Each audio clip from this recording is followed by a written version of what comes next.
Hello, friends.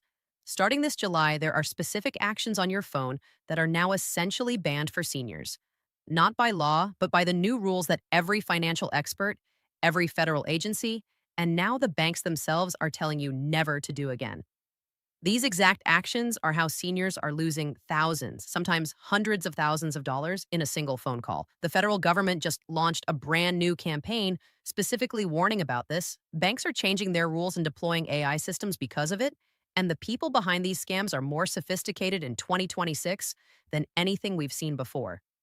Today, I'm walking you through exactly what you must never do on your phone starting now, plus four other urgent changes this summer that directly affect your money, your Medicare, and your car. Before we get into it, subscribe to this channel right now and turn on the bell. The information I'm covering today is changing as we speak, and most people only find out after the damage is already done.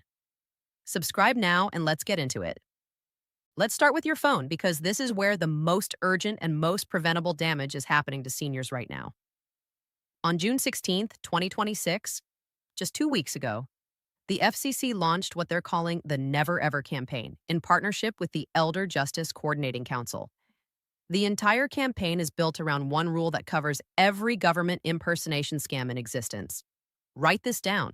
No real government agency, not Social Security, not Medicare, not the IRS, not the FCC itself, will ever call or text you demanding payment by gift card, wire transfer, cryptocurrency, or cash. Never. Not once. Not under any circumstances. If someone calls claiming to be from any government agency and asks you to pay anything over the phone in any form, that is a scam. Hang up immediately.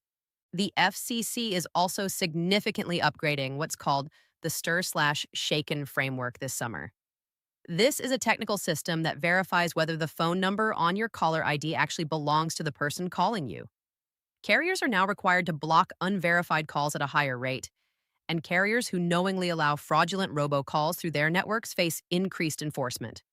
In practice, you'll notice fewer obvious scam calls reaching your phone this summer, but the scammers who are still getting through are the most dangerous ones. They're operating through smaller carriers and internet-based calling systems that route around the traditional phone network, often using AI to clone the voices of family members or government officials. Here are the specific actions that are now essentially banned if you want to protect yourself. Never give your Social Security number, Medicare number, or bank account information to anyone who calls you. Legitimate agencies already have this information and will never ask you to confirm it over an unsolicited call. Never stay on the phone with someone who's creating urgency and demanding immediate action.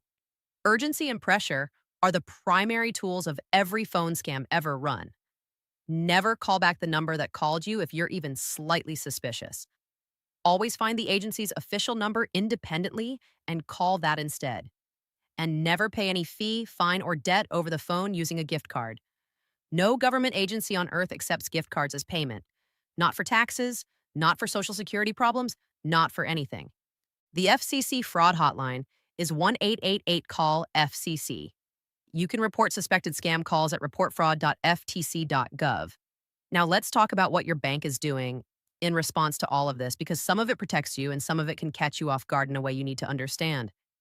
As of January 1st, 2026, more than half of all U.S. states have enacted safe harbor laws that give banks legal authority to delay transactions from senior accounts when their AI monitoring systems flag the activity as potentially suspicious. California's law, Senate Bill 278, requires banks to ask customers 65 and older to name a trusted contact person and to delay suspicious transactions of $5,000 or more for at least 3 business days. The bank gets legal immunity if they delay a transaction that turns out to be completely legitimate, which means their AI systems can now hold your money first and ask questions later. Here's what this looks like in practice. A senior in Illinois tried to wire $42,000, his own money, from his Chase account. The bank's fraud detection flagged the large withdrawal. His account was restricted for over a month. He couldn't pay bills, couldn't access his savings, and was living on a credit card while his money sat behind a counter he couldn't legally cross. A local news station had to intervene before Chase released the funds. This isn't a story about fraud. It's a story about what happens when a bank's AI decides your legitimate transaction looks suspicious. The solution is simple. Add a trusted contact person to every bank and brokerage account you own. Call your bank, ask to add a trusted contact, and provide that person's name and phone number.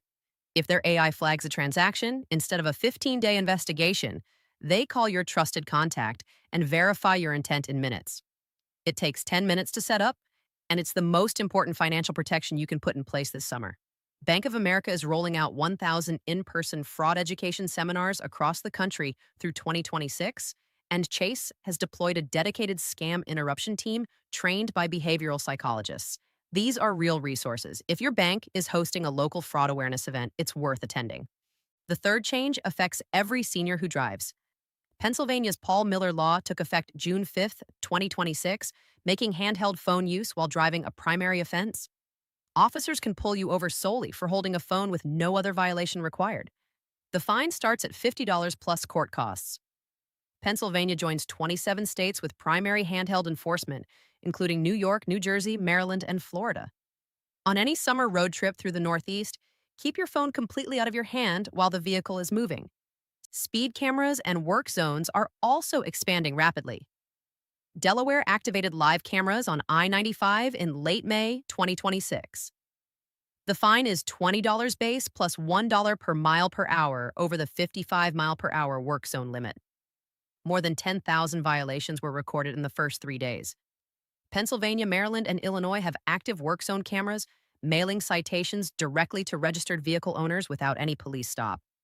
Slow down at the first orange sign and hold that reduced speed until the work zone officially ends. The fourth change involves Medicare Part D and a calculation most seniors on expensive medications aren't yet making.